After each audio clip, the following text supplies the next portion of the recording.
Miarabantsika rehetra amin'ny anaran'i Jesosy lay tompon'izao rehetra izao. Fizarana Baiboly Maimaim-poana eto amin'ny Pejy MK1615. Amin'ny tian'ity ravana dia te hitondra fanazavana fohy amintsika mahakasika ny hetsika Baiboly 1000 isa ho an'ny malagasy 1000 ho an'ity taona 2024 ity. Raha efa mpanaraka ity pejy ity ianao dia efa mahafantatra an'izany satria efa nanomboka tamin'ny volana Janoary tamin'ny ity taona 2024 ity no efa nanomboka nizara Baiboly izahay hatrany mifonja ary manerana any Madagasikara. Hatramin'ity andro an'io ity dia Baiboly maherin'ny 204 no efa voazara ary dia isaorana manokana ianareo rehetra izay mpiara-miasa mpanohana sy ekipa rehetra ato amin'ny pejy Marka 1615 izay ny fanampy na hatrarana izany tanjona izany. Kanefa tsy mbola mifarana hatreo moa ny hetsika satria mbola 10,000 no tanjona. Ary tamin'ny volana septambra farany teo dia nisy fizarana natao teto amin'ity pejy ity ny nanambarana fa misy Baiboly 1000 isa tonga ho zaraina indray toy an'ilay hetsika Baiboly 10,000. Ka io Baiboly 1000 isa io dia efa voazaranay daholo ary nomena aloha ho an'ireo olona izay efa nangataka hatramin'ny volana Janoary ary mbola tsy nahazo nefa hoe amena zany. Dia efa raha ohatra ianao zany ka tamin'ny volana septambra io vao nisoratra anarana dia mazava ho azy fa mbola miandry ny fahatongavan'ny vagy manaraka indray ianao zany vao afaka misitraka raha ohatra ka anisan'ny voafantana ao anatin'ilay hoe mahazo satria dia maro be ianareo amanjatonjatony maro mihitsy no nisoratra anarana tao anatin'ilay izy ary anisan'ny kritera moa zany izay tena hoe ifantenanay ro le fikambanana na le fiangonana izay omena le Baiboly dia izay le hoe satria misy fiofanana 3 andro aloha atao voazaraina ilay Baiboly ka noho izany tsy maintsy jerevana tsara hoe iza no afaka anofana ao anatin'ny 3 andro satria misy fiofanana izay mbola atao. Dia izay no mahatonga ny hoe ny akabetsahan'ny olona izay nomenay aloha hatramin'ny androany dia mpitandrina na katekista na mpitondra fikambanana. Zay zany ny andraikitry le olona dia zay zany aloha ny tena nomenay hatramin'izao. Kanefa tsy nanangana koa zany fa nisy andro olona vitsivitsy izay olon-tsotra mihitsy mankataka 2, 10, 1 dia nahazo ihany koa hatramin'izay zany. Dia amin'ity an'io ity ry havana dia ho aseho antsika eto zany roa le olona izay niara-niasa taminay nahazo ny Baiboly tamin'ilay andiany faran'ilay 1000 isa teo zany.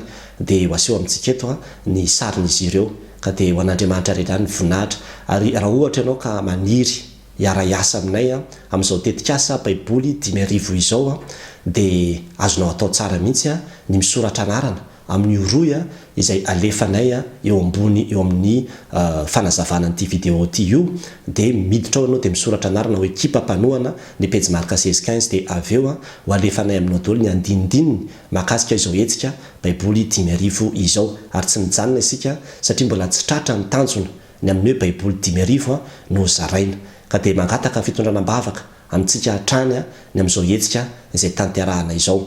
Fa ambaran'ny tenin'Andriamanitra manao hoe mandehana amin'izao tontolo izao ianareo ka mitory filazantsara amin'ny olombelona rehetra. Marka 9:12-15 ka ny fizarantsika ny tenin'Andriamanitra dia efa fitoriana filazantsara ihany koa. Ary tena misy olona any ambany ravikazo any lavitra dia lavitra any izay tsy manana fahefana akory hividin'ny Baiboly satria amin'izao fotoan'izao efa 7,100 alina ny vidin'ny Baiboly anankiray dia ny fandraisana ho anjara ao anatin'izany dia efa zava-dehibe mihitsy mety anova ny fiainan'iny olona iny ny fahazahoany ny tenin'Andriamanitra dia arena be ho anao any an-danitra zany. Dia ndao ary ravana ho arahantsika ireo sary vitsivitsy izay azo aseho amintsika amin'ity an'io ity dia averika any hoe ho an'Andriamanitra rery any ny voninahitra. Amen.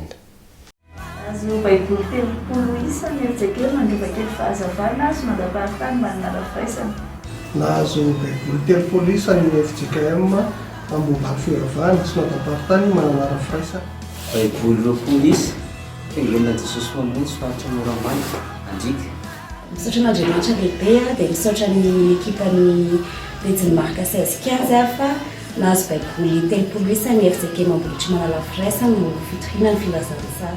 Pakasitraka indrindra tompoko nahazo Baiboly 10,000 isa ho zaraina ho an'ny kristianina ho an'ny olona tsy manana Baiboly. FJK mambolitsany fezoro sy mandaparitany manana rafaisana ny sorobe. Baiboly 10,000 isa ho an'ny fiangonana Jesosy fandraisena Atsirabe. Baiboly roapolo FGKM Antsama amin'ny Philadelphia. Sekira politique cherche nahazo baiboly telopolo isa fiangonana andavanandro. Cellule de prière malaza Gilead nahazo baiboly anankifolo. Saotra tompoko. Lahatra tompoko. Saotra indrindra fa voaray ny baiboly telopolo ho an'ny fiangonana FPVM ibity Firavana Tsirabe. Saotra indrindra tompoko. Saotra indrindra tompoko nahazo baiboly ny FLM Fizarana Marka. Évangélisation mandabe any amin'ny SP36 makasitraka ny an'ny baiboly roapolo isa. Catéchiste FGKM Moramanga Fitiavana baiboly telopolo isa. Pasteur André Malala Manuel zany nahazo baiboly roapolo avy amin'izao dedikasa zao dia misaotra betsaka indrindra. Ny FGKM Mbatolampy nahazo baiboly telopolo isa izao. FLM Tobo Sotsedy fianaratsina nahazo baiboly anaty telopolo isa. Saotra betsaka tompoko. Synode apartany be Mara nahazo baiboly telopolo isa. Saotra n'Andriamanitra fa nahazo baiboly 5 ny fiangonana Bekoaky Toliara. Saotra tompoko. Sambaratana kristiana avy eo amin'ny FGKM Ambanana Finoana nahazo baiboly miisa roapolo izay entinay ho zaraina any amin'ny tafika masina izay ho ataonay any amin'ny fiangonana Andratrehana ny faefatra ambinifolo ka hatramin'ny faha enina ambinifolo volana septambra. Ny fiangonana Rema des Ambassadeurs de Christ any Beloa dia nahazo baiboly roapolo. Finahitra ho an'i Jesosy Kristy faly izay fa nahazo baiboly miisa telopolo. Ny FGKM Malivondrona Fanantenana Synode apartany manana rafiraisana faritra Ambatomanoela. Saotra tompoko. Baiboly telopolo isa ho an'ny zoara-pamonjenana mianero Pasteur Auguste. Nahazo baiboly telopolo amin'ny fitandremana Kristy fahazavana ambany FGKM. Eny ary tompoko mankasitraka indrindra ny amin'ny baiboly roapolo isa fa ny FGKM Mapaimanga Fanantenana Synode apartany Arivomamy vaovao. Baiboly roapolo isa ho an'ny Rema des Ambassadeurs de Christ Action. Ny fikambanana 1615 nanolotra baiboly misy telopolo ho an'ny FGKM kanana fanantenana ambony. Baiboly roapolo isa ho an'ny fitandremana Ambondray Zoara Fiobiana. Saotra fa voaray ny baiboly 5 isa alefany amin'ny fiangonana FGKM Tsirabe. Ny andro akoto mamonjy nahazo baiboly 20 tamin'ny Marka 1615 anaovana tafika masina ny Raha sy tapony Rohy.